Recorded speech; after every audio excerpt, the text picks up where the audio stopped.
Eu quero estar perto de ti. A morte é o fim e o céu é real. Quero ouvir anjos acima de mim, cantando assim: Aleluia, Santo, Santo, poderoso, o grande eu sou, que é digno, incomparável, poderoso, o grande eu sou.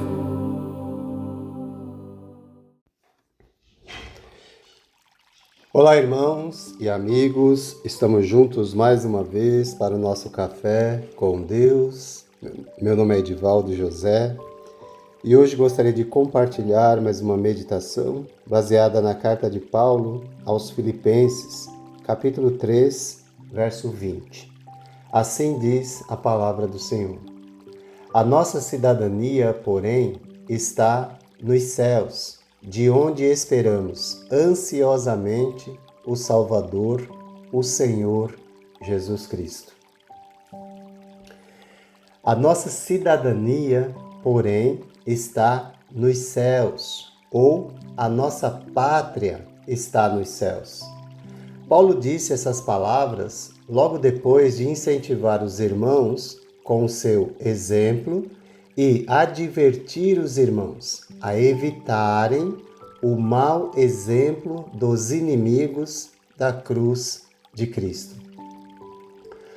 Como nem sempre o bom exemplo ou a palavra pregada agrada a todas as pessoas, ele oferece um encorajamento, um incentivo para que eles continuem firmes na fé em Cristo, vivendo como Cristo e para Cristo. Ele diz: pois a nossa pátria está nos céus. E esse é o nosso encorajamento também para viver a vida de acordo com a vontade de Deus. Essa é a motivação que temos para viver conforme o que Deus espera, conforme a vontade de Cristo, seguindo os bons exemplos e evitando os maus exemplos. Os discípulos de Cristo podem permanecer firmes em meio ao mau exemplo dos inimigos da cruz, reconhecendo que são estrangeiros, peregrinos neste mundo e cidadãos da pátria celestial. Por mais que eu ame o meu país, o Brasil onde vivo, onde Deus me trouxe ao mundo, não sou cidadão daqui. Estou apenas de passagem por aqui. Estamos aqui nesse mundo apenas de passagem e só temos essa oportunidade de alcançar a morada celestial de Deus. Portanto, viver a vida cristã como Deus quer é essencial.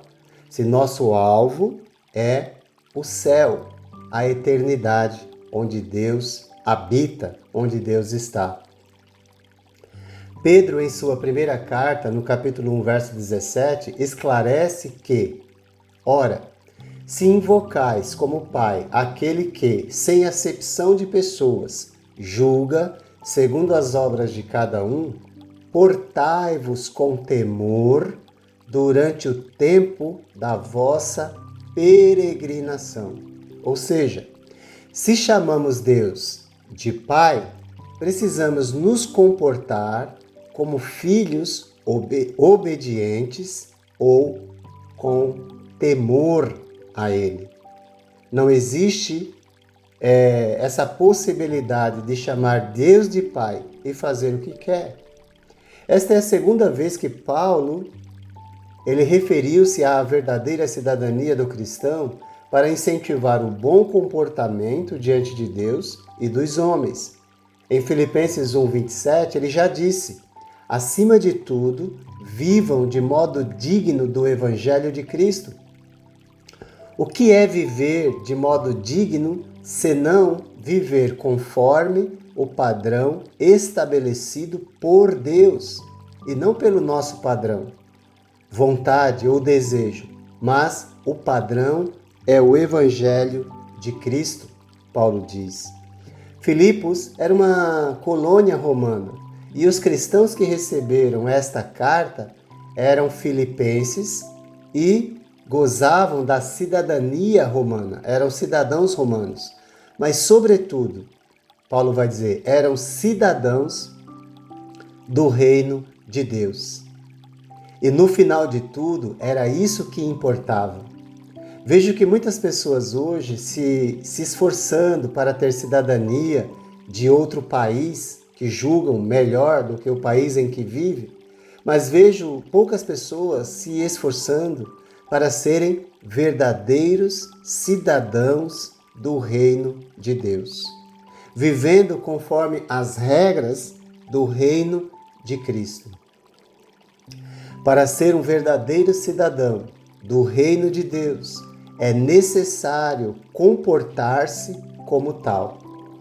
A esperança da pátria celestial incentivou os chamados heróis da fé a entregarem suas vidas pela causa de Deus.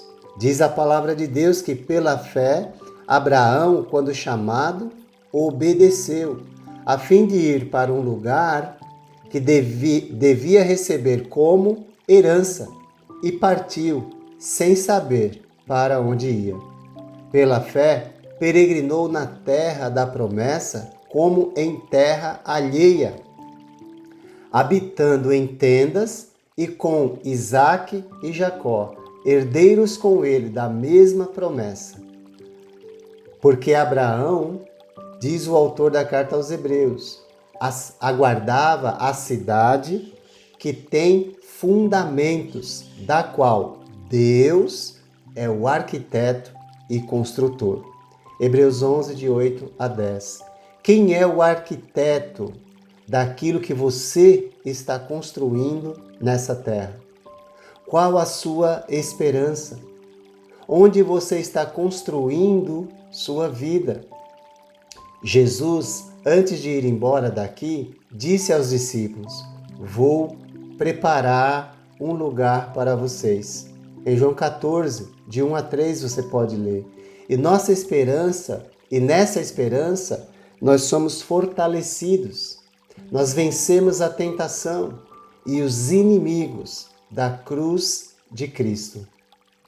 Se nossa pátria é no céu e somos cidadãos do reino do céu, é de lá que aguardamos o Salvador.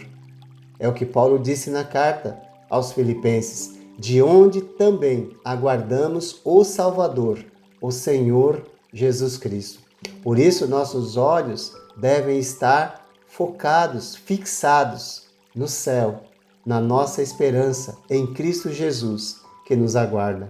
Os cristãos têm em Cristo sua maior esperança, que a mente humana é incapaz de compreender.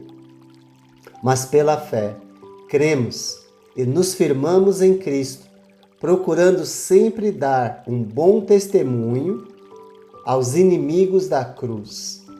Nós não somos perfeitos, mas buscamos esse feito em Jesus. Temos a esperança da pátria celestial e ainda mais aguardamos o Salvador, cuja origem é celestial. Os cidadãos romanos depositavam sua esperança em César, o imperador romano, como o salvador geral da humanidade, enquanto o cristão sabe que Jesus Cristo é o único e soberano Senhor de toda a terra. Se sua esperança está no governo, ela será frustrada. Se sua esperança está nos bens desta terra, ela será frustrada. Se sua esperança está na sua maneira de ver e fazer as coisas, ela será frustrada. Enfim, não há esperança verdadeira e duradoura, a não ser em Jesus, o único Salvador nosso. Ele virá sobre as nuvens do céu, com poder e muita glória. Ele mesmo disse em Mateus 24, 31, ele virá do mesmo modo que subiu, conforme lemos em Atos 1, de 9 a 11, na ascensão de Jesus. Ele virá para que estejamos onde ele está. Ele mesmo disse em João 14, 3, quem aguarda com grande expectativa e esperança, não espera para fazer mudanças em sua vida amanhã. Faz hoje. Não espera para perdoar amanhã. Perdoa hoje. Não espera para amar amanhã. Ama hoje. Não espera para ajudar, servir amanhã. Serve, ajuda hoje. E segue esse pensamento. Tudo que Deus espera, devemos fazer hoje. E com esse pensamento, o cristão vive uma vida mais feliz e cheia de entusiasmo, pois suas conversas convergem sempre para a glória de Deus. Estamos no mundo e não temos como sair dele, exceto quando Deus nos chamar. Mas enquanto vivemos aqui, podemos permanecer firmes, gozando da verdadeira alegria e felicidade, lembrando sempre que nosso Salvador prometeu voltar para nos buscar. Então, não olhemos para as circunstâncias que estamos passando, mas para o autor e consumador da nossa fé. Lembre-se, ele vem buscar seus amigos, que são aqueles que fizeram o que ele manda, colocando-o em primeiro lugar em sua vida, acima de coisas e pessoas, e renunciaram às coisas e prazeres desse mundo, inclusive o próprio eu. Pois que adianta preservar a vida aqui e depois perdê-la na eternidade? É necessário matar o próprio eu, renunciar o próprio eu para que Cristo seja formado em sua vida. Os que assim vivem estão aguardando Jesus hoje e por isso decidem sempre mudar de vida no dia de hoje. Como você está aguardando a volta de Jesus ou seu chamado para prestar contas de sua vida? Pense nisso. Que Deus te abençoe e te guarde. Eu quero ter o teu coração que ama os perdidos na escuridão. Quero ver ossos secos voltarem a viver, cantando assim.